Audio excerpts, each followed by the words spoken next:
একটি উঁচু গাছে বাসা বেঁধে থাকত এক ছোট পাখি পরিবার। গাছটি জঙ্গলের মাঝে দাঁড়িয়ে থাকা একটি বিশাল আম গাছ, যার শাখায় এক পাশে কাক, অন্য পাশে বক আর নিচে পুকুর পাড়ে থাকত ধীরস্থির এক কচ্ছপ। পাখিটি ছিল খুব পরিশ্রমী। প্রতিদিন সূর্য ওঠার আগেই সে জেগে উঠত, বাসা পরিষ্কার করত, ছানাদের আগলে রাখত আর দিনের বেশিরভাগ সময় কেটে যেত খাবার খুঁজতে খুঁজতে। তার এই পরিশ্রম দেখে অনেকেই অবাক হতো। কেউ কেউ মুখ টিপে হাসত, এত ছোট পাখি, আবার এত দায়িত্ব, এত ব্যস্ত হয়ে কি লাভ। কেউ কেউ কটাক্ষ করত, ঝড় আসলে দেখবে, সব ভেসে যাবে। পাখিটি এসব কথায় কখনো সাড়া দিত না। সে জানত, বড় হতে গেলে, রক্ষা করতে গেলে, ভালোবাসতে গেলে নিজেকে তৈরি করতে হয় ভিতর থেকে। তার কাছে কাজই ছিল শ্রেষ্ঠ সাধনা। যদিও তার ডানায় শক্তি ছিল সীমিত, তার মন ছিল অদম্য। গাছের সবচেয়ে উঁচু ডালটিতে সে ভালোবাসায় গড়ে তুলেছিল তার ছোট্ট পরিবার, 2 ছোট ছানা আর তার সঙ্গীকে নিয়ে গড়ে উঠেছিল এক নির্ভরতার সংসার। প্রতিদিন সে নিজে খাবার খুঁজত, ছানাদের খাওয়াত, পাখার ছায়ায় আগলে রাখত, আবার বাসার ঘাসগুলো নিজ হাতে ঠিকঠাক করে দিত। কোনো ঝড়ই যেন তাকে থামাতে পারত না। একদিন সকালে আকাশে হালকা মেঘ দেখা গেল। বাতাসে অদ্ভুত একটা চাপা গর্জন। বনের অন্য প্রাণীরা বুঝতে পারল, আসছে বড় এক ঝড়। কাক ডেকে উঠল, সবাই সাবধান, আজকে কিন্তু হালকা ঝড় না, অতি প্রবল ঝড় আসছে। বক পানির ধারে পালানোর পরিকল্পনা করল। কচ্ছপ বলল, আমি তো মাটির নিচেই থাকি, ঝড় এলে গর্তেই আশ্রয় নেব। সবাই নিজেদের মতো প্রস্তুতি নিতে লাগল। কিন্তু পাখিটি, সে বরাবরের মতোই শান্ত। তার চোখে ভয় ছিল না, ছিল কেবল দায়িত্ব। সকালে ছানা দুটো কিছুটা ভীত ছিল। তারা জিজ্ঞাসা করেছিল, মা, আমরা কি ভেসে যাব? কাক তো বলছে খুব বড় ঝড় আসবে। মা পাখিটি তাদের বুকের মাঝে টেনে নিয়েছিল, বলেছিল, ভয় পেও না, আমি আছি তো, আমি তোমাদের পাহারা দেব। তার চোখে আত্মবিশ্বাসের এক অদ্ভুত দীপ্তি ছিল, যেটা হয়তো কেউ চোখে দেখে বিশ্বাস করতে পারত না। ঝড় শুরু হলো বিকেল থেকে। শুরুতে হালকা বাতাস, তারপর গর্জন, তারপর প্রবল বৃষ্টি।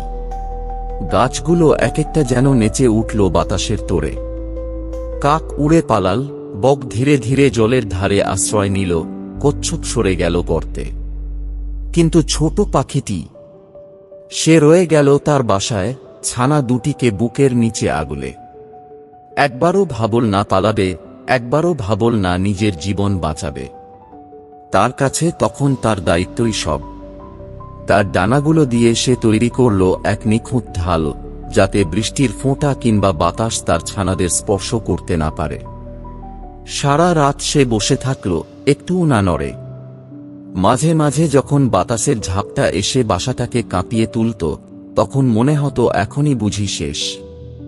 কিন্তু সে তখন চোখ বন্ধ করে নিজের মনে বলতো, আমি পারব, আমাকে পারতেই হবে। আমি যদি না থাকি, এদেরকে রক্ষা করবে। রাত পার হয়ে গেল। সকালে সূর্য উঠল ধীরে ধীরে, ঝড়ও থেমে গেল। গাছের শাখাগুলো ভেঙে পড়েছে, পাখিদের অনেক বাসা উড়ে গেছে, কেবল একটা বাসা অক্ষত, ছোট পাখির। কাক ফিরে এসে থমকে গেল। বক বিস্ময়ে তাকিয়ে রইল। কচ্ছপ ধীরে ধীরে গর্ত থেকে বের হয়ে এসে বলল, আমি জানতাম। আত্মবিশ্বাসের শক্তি কোনো শরীরের আকারে বোঝা যায় না, বোঝা যায় সংকল্পে। জঙ্গল জুড়ে খবর ছড়িয়ে গেল, একটা ছোট পাখি, যার ডানা খুব শক্তিশালী নয়, যে দেখতে ছোট্ট, তাকে কেউ গুরুত্ব দিত না। সে ভয়ঙ্কর ঝড়ের মধ্যেও তার পরিবার রক্ষা করেছে শুধু নিজের বিশ্বাস আর ভালোবাসার জোরে। কাক একদিন পাখিটার সামনে এসে বলল, তুই আমাকে শিক্ষা দিলি। আমি ভাবতাম শুধু বড় আর শক্তিশালী হলেই সব পারা যায়, কিন্তু তুই তো দেখিয়ে দিলি, ভালোবাসা আর আত্মবিশ্বাস থাকলে ছোট শরীরেও বিশাল আত্মা বাস করতে পারে। বক বলল, আমি তো পালিয়ে গিয়েছিলাম, কিন্তু তুই ছিলি স্থির। এখন বুঝলাম, ভয় থেকে নয়, দায়িত্ববোধ থেকেই আত্মবিশ্বাস জন্ম নেয়। তারপর থেকে জঙ্গলের ছোট পাখির প্রতি সবাই সম্মান দেখাতে লাগল। কেবল ভয় আর সন্দেহ নয়, এখন তার ভেতরের শক্তিকে তারা মেনে নিল। ছোট পাখিটি কিছুই বদলায়নি, তার পরিশ্রম, তার ভালোবাসা, তার কর্তব্যবোধ আগের মতোই রয়ে গেল। কিন্তু এই গল্প ছড়িয়ে পড়ল দূর দূরান্তে। অনেক ছানা পাখি তাকে দেখে সাহস পেতে লাগল। যারা নিজেদের ছোট মনে করত, দুর্বল ভাবত, তারাও ভাবতে শুরু করল, আমি যদি চাই, আমি যদি বিশ্বাস করি, আমিও পারি। এই গল্প শুধু একটি পাখির নয়, এটি আমাদের প্রত্যেকের জীবনেও প্রযোজ্য। আমাদের প্রত্যেকের জীবনেই আসে ঝড়, আসে অবজ্ঞা, আসে ভয়। কিন্তু যেদিন আমরা সিদ্ধান্ত নিই যে আমি পারব, সেদিন থেকেই সব বদলাতে শুরু করে। আত্মবিশ্বাস জন্মায় সেই জায়গা থেকে যেখানে ভয় থাকে না, থাকে দায়িত্ব। যেখানে অন্যের মতের চেয়ে নিজের বিশ্বাস বেশি গুরুত্ব পায়। যেখানে আমরা জানি, যত বিপদই আসুক, আমরা চেষ্টা করব, লড়ব এবং শেষ পর্যন্ত জয়ী হব। এই গল্প আমাদের শেখায়, আত্মবিশ্বাস মানে নিখুঁত হওয়া নয়, আত্মবিশ্বাস মানে নিজের অসম্পূর্ণতা সত্ত্বেও এগিয়ে যাওয়া। ছোট শরীর, সীমিত শক্তি, এসবই গৌণ যদি তোমার ভিতরে থাকে অটুট মনোবল। নিজের পরিবারের, দায়িত্বের প্রতি ভালোবাসা থেকেই জন্ম নেয় আত্মবিশ্বাসের গভীর শিকড়। কটাক্ষ, অবহেলা, ভয়, সব জয় করা সম্ভব যদি তুমি নিজের ওপর বিশ্বাস রাখো। আত্মবিশ্বাস কখনোই হঠাৎ আসে না, তা তৈরি হয় সময়ের সঙ্গে, অভ্যাসের সঙ্গে এবং সেই কঠিন মুহূর্তগুলোর ভেতর দিয়ে যাওয়ার অভিজ্ঞতায়।